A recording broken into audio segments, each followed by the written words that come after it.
The newsday continues here on One News Now. I'm Pauline Verzosa. Some areas in Manila remain flooded due to non-stop rains. We're gonna get the latest on the ground from mobile journalist Merimon Reyes. Merimon, ano na ba ang latest situation dyan sa Espanya? Alam naman natin tuloy-tuloy yung pag-ulan since kanina pang madaling araw.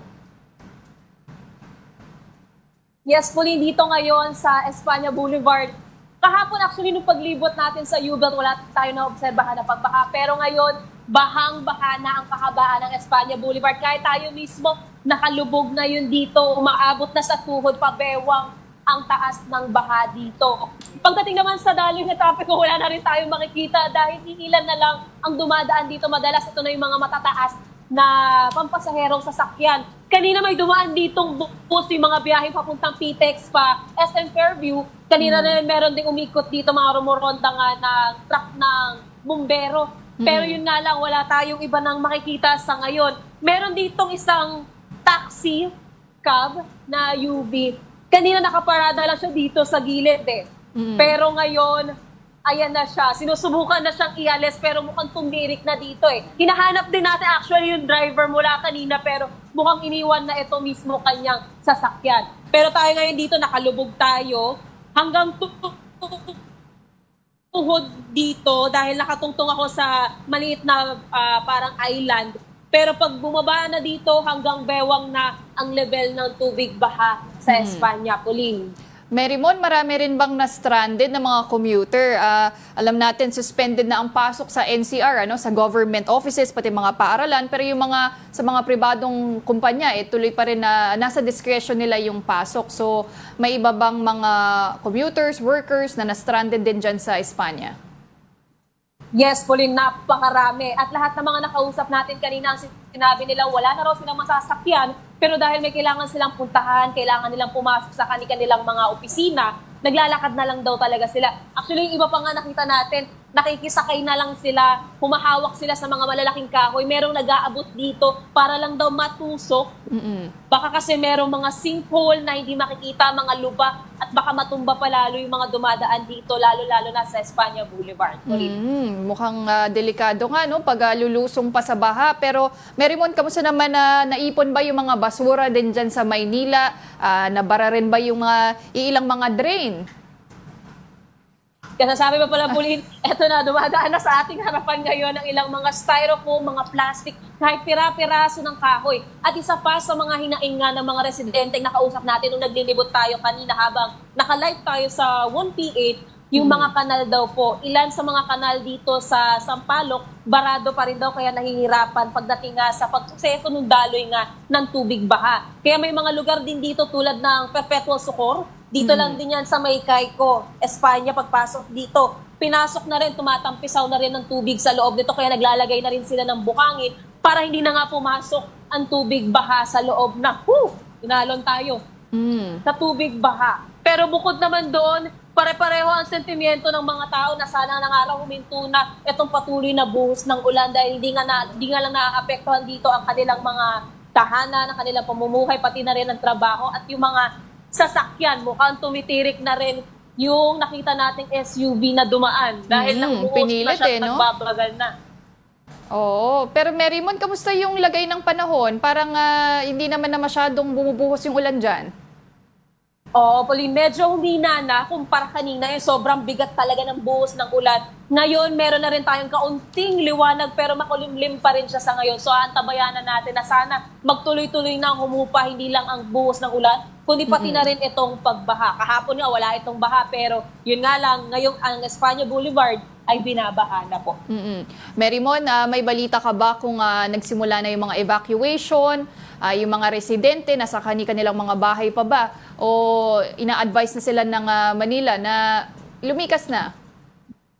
Sa ngayon, ang nakita kasi natin dito sa Sampaloc, wala pang nagaganap na evacuation. Pero may nakita na tayong rumoronda na nga ng mga bumbero, mga truck ng bumbero dito, tsaka ilang mga rescue trucks. May makita tayong dumaan dito sa Espanya Boulevard. So far, wala pa tayong nakakagilap na mga evacuation. Pero sa mga nakausap din natin na residente, willing naman din daw silang tumulong kapag meron silang nakikitang kapwa Pilipino na nangangailangan ng pantusok nga daw dito sa baha. At yung iba pa nga pala, nakita ko kanina bago tayo mag-live, meron ditong kumpol ng mga lalaki na medyo tumatampisaw, nag-e-enjoy sila. Pero kapag meron ng mga taong dumadaan, tutulungan nila, ituturo daw nila na, o ma, meron po diyang lubog, o ma, meron po diyang bangketa, baka po bumagsak po kayo. Hanggang sa makatawid sila dito sa Espanya Boulevard. Puli. Ayun. So sana ma-actionan agad yung baha dyan sa Espanya, ano? At pati wag na ho lumusong sa baha kung maaari. Pero mag-ingat ka dyan, Merymon. Maraming salamat sa iyong updates. Once again, that was mobile journalist Merymon Reyes. The Philippines and China have reached a provisional arrangement on resupply missions in Ayungin Shoal. The DFA said the deal is for the rotation and resupply missions to the BRP Sierra Madre. It added both countries have recognized the need to de-escalate tensions in the South China Sea and manage differences through dialogue and consultation. The DFA has yet to provide the specifics of the arrangement. National Security Council Director General Jonathan Malaya discusses the new arrangement between the Philippines and China. Here's an excerpt from his interview on Storycon. Bakit walang detalye yung statement ng Department of Foreign Affairs other than calling it a provisional agreement? Well, it was part of the discussion na it will not be disclosed to the public. No, it was part of the discussion between the PRC delegation and the Philippine delegation na wag na munang ilabas itong mga kasunduang ito and give it a chance to work first. No? Okay. And later, pag nakita natin yung sincerity of both sides, and then we will be able to release those details. Pero it was intentional on the part of both parties. Pero sir, naglabas ng detaling China that we're contesting. So ano talaga from our end? I suppose we can talk about it now kasi may panig na in China. I think we have to give our side now. Lalo na, Yusek, parang ang dating, parang it's the same framework para doon sa secret agreement. Or gentleman's agreement or a new model. Ganun yung spin, ganun yung At spin ng China. Kinasibak ni Westcom. Right. Ganun yung spin ng China. Actually, masaya nga tayo because this was not a one-shot deal. Itong negotiations with the Philippines with China that began during the bilateral consultation mechanisms, mahaba-haba din yung pinagdaanan noon, no? There was a lot of back and forth between both sides kasi nga hindi magkaintindihan. And finally, nagka-breakthrough tayo over the weekend. So we were very optimistic. Naglabas ang statement ang DFA last Sunday that a provisional agreement has been agreed upon regarding the Ayungin Shoal resupply. It came out after a lot of consultations. So, ang expectation ng Pilipinas, i-reciprocate yung China, yung ganong klaseng optimism and desire for de-escalation. Kasi, to be honest about it, is China rin naman yung nag-insist na mag-meeting. No? Coming from the June 17 Rory mission na nakita ng buong mundo yung ginawa nila dun sa ating mga tropa, it was China that said, sige, umupo na tayo. So, nabigla din kami when we saw the statement coming from Beijing, MOFA, no? Kaya, I immediately talked to DFA. Sabi ko, sagutin nyo yung sinasabi ng China kasi hindi naman napag-usapan yan. Wala sa kasunduang yang prior notice na yan at wala yung on-site na Verification. Agreement. Yes. Sorry to press, ABG Asek yun, Malaya. Yun ang lilinawin ko, Asek.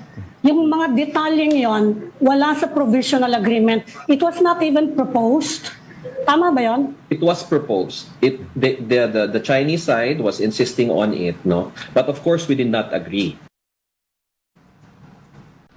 We'll be back with more stories after this break. Keep it here on One News.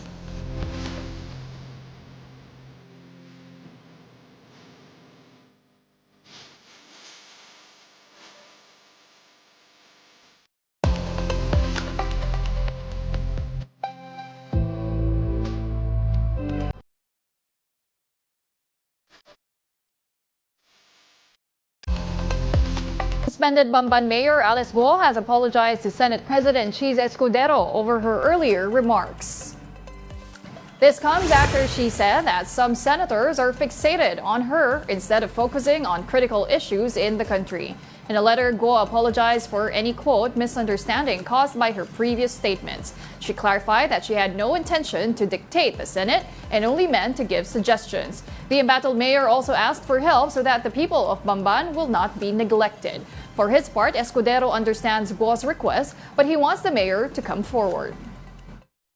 Hanggat hindi siya nagpapakita at sumusunod sa Senado, ay hindi ko matatanggap ang anumang pakiusap na hinihiling niya. Sana payuhan siya ng tama ng kanyang mga abogado na humarap para makafocus at concentrate na siya sa mga kasong kinakaharap niya. And now we will bring in our mobile journalist, Kyla Makantan, who is on the ground monitoring the roads of EDSA in Mandaluyong. Kyla, ano na ba ang sitwasyon dyan? Mukhang wala namang traffic pero may pagbaha ba sa EDSA? Pauline, tama ka, wala nang patigil yung ulan, pero maluwag yung daloy ng trapiko dito sa EDSA, particularly dito sa Mandaluyong area.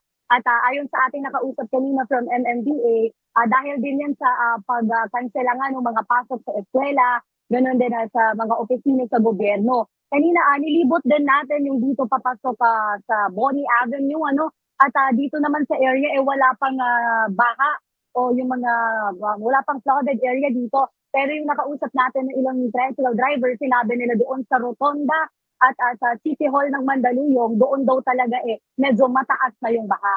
Pero nagsabi naman yung MMDA na mag-provide din sila ng mga libreng sakay para sa ating mga kapatid na commuters, lalo yung ilan na kagaya ng mga pribadong kumpanya, hindi pa rin sinususpende yung pasok sa trabaho ng ilan nating mga kapatid. Pero yung daloy ng trapiko, yung ating mga bus, pinapayagan rin ngayong araw ng MMDA na dumaan dito sa EDSA dahil nga din sa mga ilang parte na baha kagaya ng sa EDSA TAF na kanilang pinapaalala na iwasan na ng ating mga kapatid na nagmamaneho. Yung mga bus din na dumadaan usually dito sa Araneta to E. Rodriguez, pinapaalam din ng MMDA na maaari silang dumaan ngayon dito sa EDSA. Kyla, ano ba yung dahilan ng pagbaha dyan sa EDSA? Marami bang basurang nakabara dyan sa mga gutter? O may mga tumirik din ba na sasakyan? Pauline, dito naman sa EDSA, wala pang talagang flooded area dito sa EDSA, kaya passable pa lahat. Ang kanilang talagang pinapaalala lang yung mga dito sa mga papasok, yung kumbaga yung lalabasan nila kapag EDSA na, yun yung sinasabi. Kaya mabaigi daw na i-check nila mabuti yung mga social media page ng NMDA kasi regular, constant naman nilang ina-update kung saan ba yung mga daanan na baha at pwede pang daanan, kagaya nung sa TAF, doon sa EDSA TAF. Pero dito sa EDSA naman, maluwag yung trapiko at walang mga basura, walang mga baha. Ayan, yun lang talaga yung ulan, hindi siya tumitigil. Kung titignan nyo sa camera, mukhang wala na. Ayan, kapan natin. Ayan, kung titignan kasi medyo lumiwanag na kumpara kanina na sobrang dilim, pero meron pa rin talaga siyang ulan. Medyo mahina na lang ngayon. Yun lang din kasi yung problema kasi pabugso-bugso. Kaya mamaya, sisilipin din natin doon pa sa loob ng Mandaluyong kung saan yung sinasabi nila na merong baha. Pero dito kasi nilakad natin kanina, wala namang mga flooded area at wala namang mga nakaimbak na basura. May mga mangilan-ngilan lang kagaya ng mga ganitong basura. Pero ito Pauline, hindi na to dahil doon sa baha parang mga nakakalat na lang talaga at inabutan na ng ulan. Pauline? Actually, kita natin na online yung MMDA nagtutulungan na rin para matanggal yung ilang basura sa EDSA Orense sa Makati City. So sana maaksyonan yan agad para solusyonan agad yung traffic pati yung pagbaha sa iilang bahagi ng EDSA. Maraming salamat sa iyong updates, mobile journalist Kyla Makantan. And those are the top stories of the hour. I'm Pauline Verzosa. We are One News.